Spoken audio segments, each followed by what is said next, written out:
Chapitre 154. Au terme d'Emmaüs de Tibériade. Le lac n'est qu'une énorme sardoine dans le chaton des collines qu'éclairent très faiblement les étoiles, car la lune est déjà couchée. Jésus est seul dans le pavillon vert, la tête appuyée sur ses avant-bras, posé sur la table près de la lampe dont la lueur agonise. Mais il ne dort pas. De temps à autre, il lève la tête, regarde encore les feuilles dépliées sur la table que retient la lampe placée au sommet des feuilles et ses avant-bras qui s'appuient en bas, et puis, de nouveau, il incline la tête. Tout est silence. Le lac lui-même semble dormir dans le calme accablant de la nuit. Puis, voilà, en même temps, un bruissement du vent dans les feuillages, le claquement solitaire d'une vague sur la rive, un changement dans la nature, c'est comme un réveil des éléments. La pâle clarté de l'aube qui pointe à peine est déjà une lumière, bien que l'œil ne s'en aperçoive pas encore quand il regarde le jardin désert. C'est le miroir du lac qui donne un reflet de ce retour de la lumière parce que sa sardoine foncée, couleur de plomb, se fait plus claire et lentement, par le reflet du ciel où l'aube commence, il passe de la couleur du plomb au gris ardoise, puis au gris fer pour devenir couleur d'opale, et enfin le voilà qui reflète le ciel dans ses eaux d'un bleu paradisiaque. Jésus se lève, rassemble les feuilles, prend la lampe qui s'est éteinte au premier souffle de la brise et il se dirige vers la maison. Il rencontre une servante qui s'incline, puis un jardinier qui se dirige vers les parterres, avec lequel il échange le salut. Il entre dans l'atrium où les autres serviteurs commencent leurs premiers travaux. « Paix à vous. Pouvez-vous appeler les miens ? » ?»« Ils sont déjà levés, Seigneur, et le char pour les femmes est déjà prêt. Jeanne aussi est levée. Elle est dans l'atrium intérieur. » Jésus traverse la maison pour se rendre à l'atrium qui est du côté de la rue. En fait, tous sont rassemblés là. « Allons. Mère, que le Seigneur soit avec toi. Marie, avec toi aussi, et que ma paix vous accompagne. Adieu, Simon, porte ma paix à Salomé et aux enfants. » Jonatas ouvre le lourd portail. Dans la rue se trouve le char couvert. La rue, entre les maisons, n'est pas encore très éclairée, et elle est tout à fait déserte. Les femmes montent avec leurs parents dans le char qui s'éloigne. « Allons de suite, nous aussi. André, cours en avant, là où sont les barques, et dis aux garçons de nous rejoindre à Tariché. »« Comment ? Nous allons à pied ? Nous arriverons tard. » »« N'importe. Allez en avant pendant que je prends congé de Jeanne. » Les apôtres s'éloignent. « Je te suis, Seigneur, ou plutôt je te précède, car je vais avec la barque. »« Tu devras attendre longtemps. Cela ne compte pas. Laisse-moi venir. »« Qu'il en soit comme tu veux. Chouza est absent ? » ?»« Il n'est pas rentré, Seigneur. »« Tu lui diras que je le salue et que je l'exhorte à être juste. Caresse pour moi les enfants. Et, toi qui as compris le Maître, fais comprendre à Chouza qu'il est dans l'erreur, et avec lui tous ceux qui veulent faire du Christ un roi temporel. » Jésus aussi sort sur le chemin et rejoint rapidement les apôtres. « Allons par le chemin d'Emmaüs. Beaucoup de malheureux vont aux sources, les uns pour obtenir la guérison, d'autres pour trouver des secours. » Jacques de Zébédée observe. « Mais nous n'avons pas la moindre piécette. » Jésus ne répond pas. Les routes se peuplent de minute en minute et de deux catégories de personnes bien différentes. Il y a des maraîchers, des marchands, des serviteurs, des esclaves, des gens du peuple qui se hâtent vers les marchés et des riches jouisseurs qui, en litière ou à cheval, vont eux aussi vers les sources thermales, je suppose, si elles doivent donner la guérison. Tibériade doit être un peu cosmopolite, car parmi ceux qui y habitent, on voit des gens de nations différentes, des Romains alourdis par leur vie oisive et vicieuse, des Grecs bichonnés et certainement pas moins licencieux que les Romains, mais dont le masque que leur laisse le vice n'a pas la même expression que celui des Latins, des gens de la côte phénicienne, des Hébreux, la plupart âgés. Accent, langue, vêtements différents et quelques pâles visages de malades, hommes ou femmes, ou des visages las de patriciennes, et aussi des visages de bons vivants des deux sexes qui avancent en groupe, les uns à cheval, près des litières, les autres en litière, se livrant à des railleries, à des discussions sur des sujets futiles, faisant des paris. La route est belle, un chemin ombragé par de grands arbres qui laissent voir dans les intervalles de leurs troncs d'un côté le lac, de l'autre la campagne. Le soleil, levé maintenant, ravive les teintes des eaux et des plantes. Plusieurs se retournent pour regarder Jésus et un murmure suit son passage. Paroles admiratives des femmes, plaisanteries des hommes, parfois méprisantes, des grognements, quelques plaintes que Jésus accueille, les seuls auxquels il prête attention et qu'il exauce. Quand il rend l'agilité aux membres d'un Tyrien ankylosé par l'arthrite, l'indifférence ironique de plusieurs gentils se trouve secouée. « Oh !» s'écrie un vieux Romain au visage boursouflé de nos sœurs. « Oh ! C'est beau de guérir ainsi. Je l'appelle. »« Il ne le fera pas pour toi, vieux Silène. Que voudrais-tu faire une fois guéri ? » ?»« Revenir à la jouissance. » »« Alors, inutile d'aller trouver le triste Nazaréen. »« J'y vais, et je parie ce que j'ai que... » »« Ne parie pas, tu vas perdre. »« Laisse-le parier, il est encore ivre, nous profiterons de son argent. » « De son argent. Le vieux descend titubant de la litière. Il rejoint Jésus qui écoute une mère israélite qui lui parle de sa fille, une fillette exsangue qu'elle conduit par la main. « Ne crains pas, femme, ta fille ne va pas mourir. Retourne à ta maison. Ne la conduis pas aux sources. Elle n'y trouverait pas la santé du corps et perdrait la pureté de son âme. Ce sont des lieux de licence dégradante. » Et il le dit à haute voix, de façon que tous l'entendent. « J'ai foi. Rabbi, je retourne chez moi. Bénis tes servantes, maître. » Jésus les bénit, et il va s'éloigner. Le Romain le tire par son vêtement. « Guéris-moi » commande-t-il. Jésus le regarde et demande. « Où ?» Les Romains, et avec eux des Grecs et des Phéniciens, se sont rassemblés, et ils ricanent et parient. Des Israélites qui se sont écartés en murmurant « profanation, anathème » et d'autres paroles du même genre s'arrêtent pourtant par curiosité. « Où ?» demande Jésus. « De partout, je suis malade. Hi, hi, hi. » Je ne sais s'il rit ou s'il pleure, tant est étrange le cri qui lui sort de la bouche. Il semble que la graisse flasque que lui ont laissé des années de vice gêne jusqu'aux cordes vocales. L'homme énumère ses infirmités et dit sa peur de mourir. Jésus le regarde sévèrement et répond. En effet, tu dois craindre la mort, car tu t'es tué toi-même. Et il lui tourne le dos.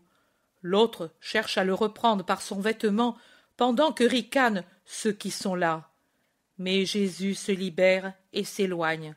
« Pousse retourner, Appius Fabius, pousse retourner. Celui que l'on appelle le roi des Hébreux ne t'a pas fait grâce.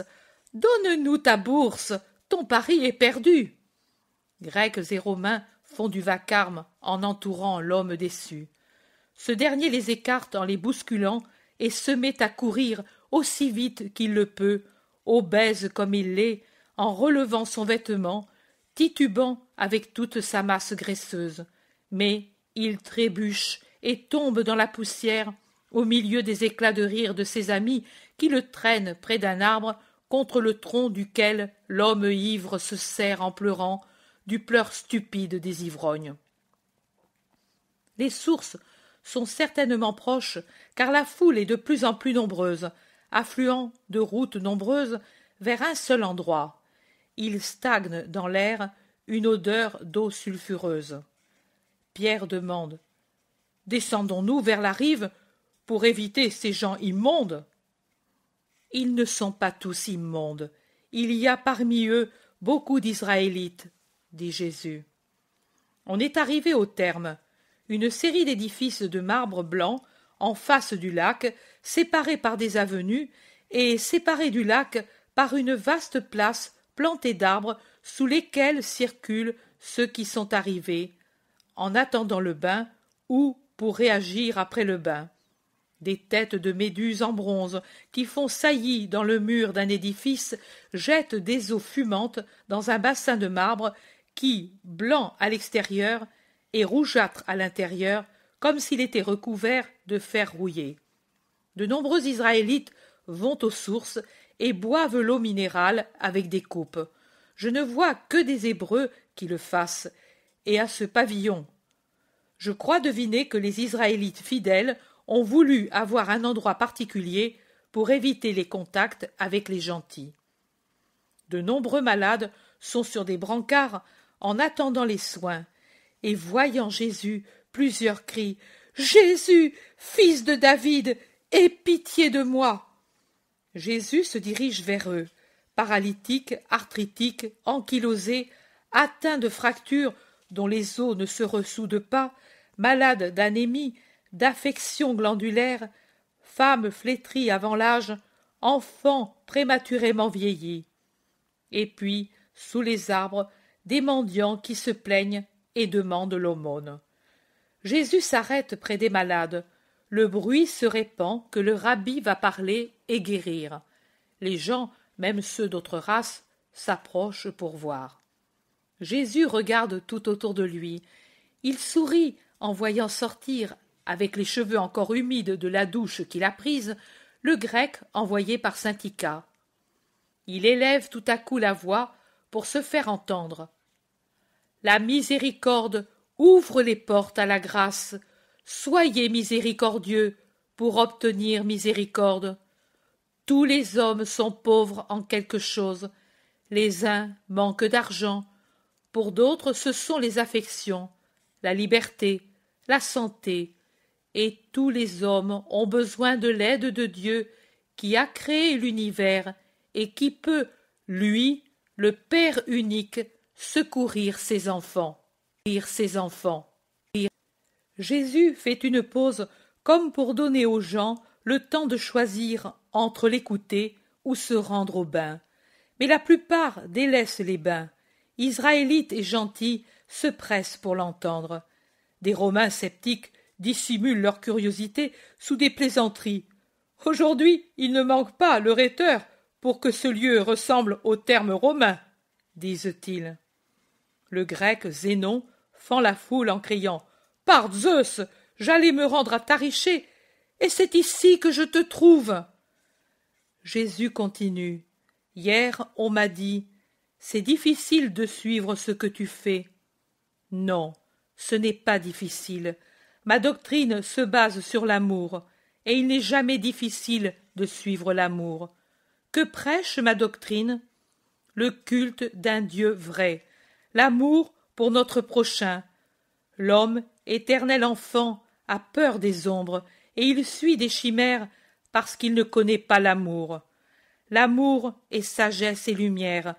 Il est sagesse parce qu'il s'abaisse pour instruire.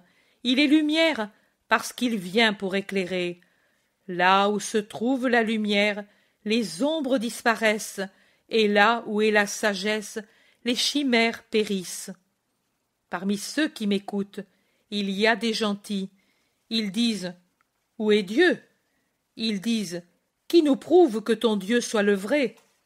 Ils disent « De quelle façon nous assures-tu que tu es véridique dans tes paroles ?» Il n'y a pas que les gentils qui le disent. D'autres aussi me demandent « Par quel pouvoir fais-tu ces choses ?» Par le pouvoir qui me vient du Père qui a mis toutes choses au service de l'homme, sa créature préférée, et qui m'envoie pour instruire les hommes, mes frères. Le Père peut-il, lui qui a donné le pouvoir aux entrailles du sol, de rendre médicamenteuses les eaux des sources, peut-il, avoir limité la puissance de son Christ? Et qui, quel Dieu, sinon le Dieu vrai, peut accorder au Fils de l'homme de faire les prodiges qui recréent les membres détruits? En quel temple d'idoles voit-on que les aveugles recouvrent la vue, et les paralytiques le mouvement? En quel temple les mourants, sur le « je le veux » d'un homme, se redressent-ils plus saints que les gens bien portants? Eh bien moi, pour louer le Dieu vrai, et pour faire qu'il soit connu et loué par vous, je dis à tous ceux qui sont rassemblés ici, quelle que soit leur race et leur religion, qu'ils auront la santé qu'ils demandent aux eaux, et qu'ils l'auront par moi.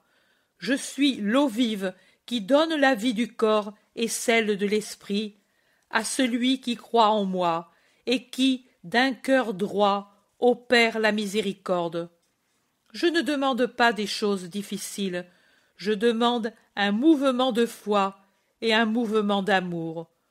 Ouvrez votre cœur à la foi, ouvrez votre cœur à l'amour, donnez pour posséder, donnez les pauvres pièces de monnaie pour avoir l'aide de Dieu. Commencez par aimer vos frères, sachez avoir de la miséricorde. Les 2/3 d'entre vous sont malades à cause de leur égoïsme et de leur concupiscence. Abattez l'égoïsme, freinez vos passions, vous y gagnerez en santé physique et en sagesse. Abattez votre orgueil, et vous recevrez les bienfaits du vrai Dieu. Je vous demande l'obole pour les pauvres, et ensuite je vous ferai le cadeau de la santé. Jésus lève un pan de son manteau et le tend pour recevoir les pièces. Nombreuses sont les pièces que païens et israélites s'empressent d'y jeter, et ce ne sont pas seulement les pièces qui y arrivent, mais aussi des bagues et d'autres bijoux qui jettent avec insouciance des dames romaines qui, lorsqu'elles s'approchent de Jésus, le regardent. Et il en est qui lui murmurent quelques paroles, et Jésus acquiesce ou répond brièvement. L'offrande est terminée. Jésus appelle les apôtres pour qu'ils lui amènent les mendiants, et avec la même rapidité avec laquelle le trésor s'était constitué, le voilà qu'il se disperse jusqu'à la dernière pièce. Il reste des bijoux que Jésus rend aux donatrices, car il n'y a personne susceptible de les échanger contre de l'argent. Pour consoler les donatrices, il leur dit « Le désir vaut l'acte, l'offrande est aussi précieuse que si elle avait été distribuée, car Dieu regarde à l'intention de l'homme. » Puis il se redresse et crie « De qui me vient la puissance? Du vrai Dieu. Père, fais que tu resplendisses en ton Fils. C'est en ton nom que je commande aux malades. Allez !»